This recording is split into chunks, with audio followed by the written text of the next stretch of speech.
ರಕ್ಷೇಶ್ವರಾಮ್ ಅವರು ಹರೀಶ್ ಪೂಂಜಾ ಅವರು ಒಂದು ವಕೀಲರ ತಂಡವನ್ನೇ ಕಟ್ಟಿಕೊಳ್ಳಬೇಕು, ಅವರ ಮೇಲೆ ಕೇಸುಗಳ ಸರಮಾಲೆ ಇದೆ ಅನ್ನುವಂಥದ್ದನ್ನು ಮೊದಲು ಪತ್ರಿಕಾಗೋಷ್ಠಿಯಲ್ಲಿ ಉಲ್ಲೇಖ ಮಾಡಿದರು. ರಕ್ಷೇಶ್ವರಾಮರಿಗೆ ನಾನು ತಿಳಿಸ್ಲಿಕ್ಕೆ ಬಯಸ್ತೇನೆ, ಇಡೀ ತಾಲೂಕಿನ ಜನಕ್ಕೂ ಜಿಲ್ಲೆಯ ಜನಕ್ಕೂ ನಾನು ಈ ಸಂದರ್ಭದಲ್ಲಿ ನಾನು ವಿಷಯವನ್ನು ಹೇಳಲಿಕ್ಕೆ ಬಯಸ್ತೇನೆ. ನನ್ನ ಮೇಲೆ ಆಗಿರ್ತಕ್ಕಂಥ ಮೊಕದ್ದಮೆಗಳು ಈ ಕ್ಷೇತ್ರದ ಕೃಷಿಕರ ಬದುಕನ್ನು ಕಸಿದುಕೊಳ್ಳತಕ್ಕಂಥ ಅಧಿಕಾರಿಗಳ ವಿರುದ್ಧ ಮಾಡಿರ್ತಕ್ಕಂಥ ಹೋರಾಟದಲ್ಲಿ ನನ್ನ ಮೇಲೆ ಮೊಕದ್ದಮೆ ಆಗಿರ್ತಕ್ಕಂಥದ್ದು. ನನ್ನ ತಾಲೂಕಿನ ಕಾರ್ಯಕರ್ತರ ಮೇಲೆ ಸುಳ್ಳು ಕೇಸುಗಳನ್ನು ಹಾಕಿದಾಗ ಪೊಲೀಸ್ ಇಲಾಖೆ ವಿರುದ್ಧ ಹೋರಾಟ ಮಾಡಿರುವ ಕಾರಣಕ್ಕೋಸ್ಕರ ನನ್ನ ಮೇಲೆ ಕೇಸ್ ಆಗಿರ್ತಕ್ಕಂಥದ್ದು. ನನ್ನ ಮೇಲೆ ಕೇಸ್ ಆಗಿರ್ತಕ್ಕಂಥದ್ದು ಹಿಂದೂ ಸಮಾಜದ ರಕ್ಷಣೆಯ ದೃಷ್ಟಿಯಿಂದ ಹಿಂದೂ ಸಮಾಜಕ್ಕೆ ಶಕ್ತಿಯನ್ನು ತುಂಬತಕ್ಕಂಥ ಕೆಲಸವನ್ನು ಮಾಡಿರೋ ಕಾರಣಕ್ಕೋಸ್ಕರ ನನ್ನ ಮೇಲೆ ಮೊಕದ್ದಮೆ ಹಾಕಿರ್ತಕ್ಕಂಥದ್ದು. ಈ ರಾಜ್ಯದ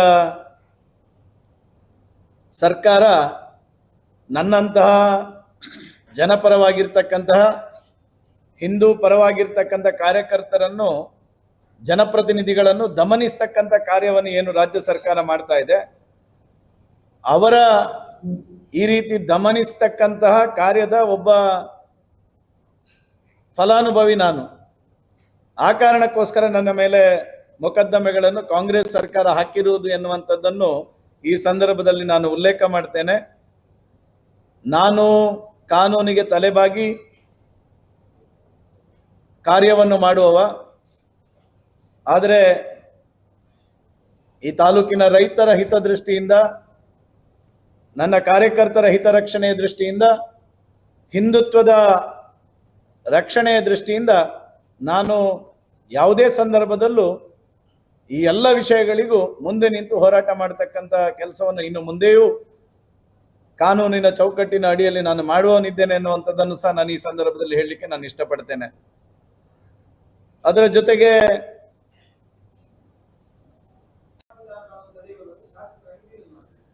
ನಾನು ಈಗಾಗಲೇ ಜಿಲ್ಲಾ ವರಿಷ್ಠಾಧಿಕಾರಿಯವರಿಗೆ ನಾನು ಮಾತಾಡಿದ್ದೇನೆ. ತಾಲೂಕಿನಲ್ಲಿ ಮಾತ್ರ ಅಲ್ಲ, ರಾಜ್ಯದಲ್ಲಿ ಎಲ್ಲಿ ಯಾವ ಪ್ರದೇಶದಲ್ಲೂ ಯಾರೇ ತಪ್ಪು ಮಾಡಿದರೂ ಅದಕ್ಕೆ ಶಿಕ್ಷೆಯನ್ನು ಕೊಡ್ತಕ್ಕಂಥ ವ್ಯವಸ್ಥೆಗೆ ಪೊಲೀಸ್ ಇಲಾಖೆ ಇದೆ, ಸ್ವತಂತ್ರವಾಗಿ ಕಾರ್ಯನಿರ್ವಹಿಸ್ತಕ್ಕಂಥ ನ್ಯಾಯಾಂಗ ವ್ಯವಸ್ಥೆ ಇದೆ. ಪೊಲೀಸ್ ಇಲಾಖೆಯ ಅಧಿಕಾರಿಗಳಿಗೂ ನಾನು ಸ್ಪಷ್ಟವಾಗಿ ಹೇಳಿದ್ದೇನೆ, ಯಾವುದೇ ರೀತಿಯಲ್ಲಿ ಈ ರೀತಿಯ ಪ್ರಕರಣಗಳು ದಾಖಲಾದಾಗ ತಕ್ಷಣವಾಗಿ ಅದನ್ನು ತನಿಖೆ ಮಾಡಿ ಅದರ ಸತ್ಯಾಸತ್ಯತೆಯನ್ನು ನೀವು ಸಮಾಜಕ್ಕೆ ತಿಳಿಸ್ತಕ್ಕಂಥ ಕೆಲಸವನ್ನು ನೀವು ಮಾಡಬೇಕೆನ್ನುವಂಥ ಆಗ್ರಹವನ್ನು ಸಹ ಮಾಡಿದ್ದೇನೆ.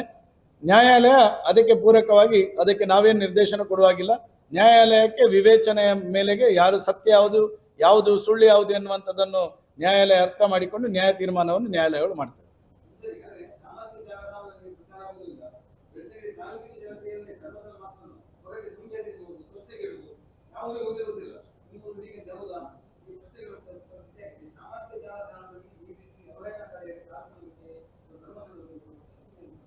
ಇವತ್ತು ನಮ್ಮ ದಕ್ಷಿಣ ಕನ್ನಡ ಜಿಲ್ಲೆಯಲ್ಲಿ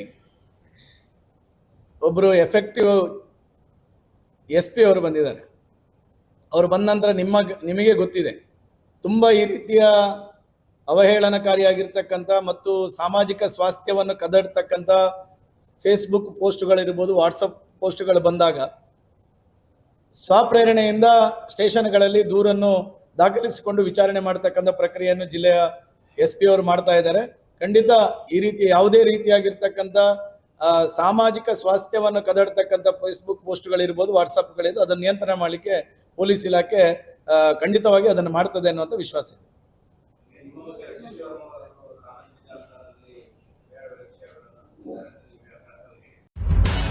ನಿಖರ ಸುದ್ದಿ, ಸದಭಿರುಚಿಯ ಕಾರ್ಯಕ್ರಮ.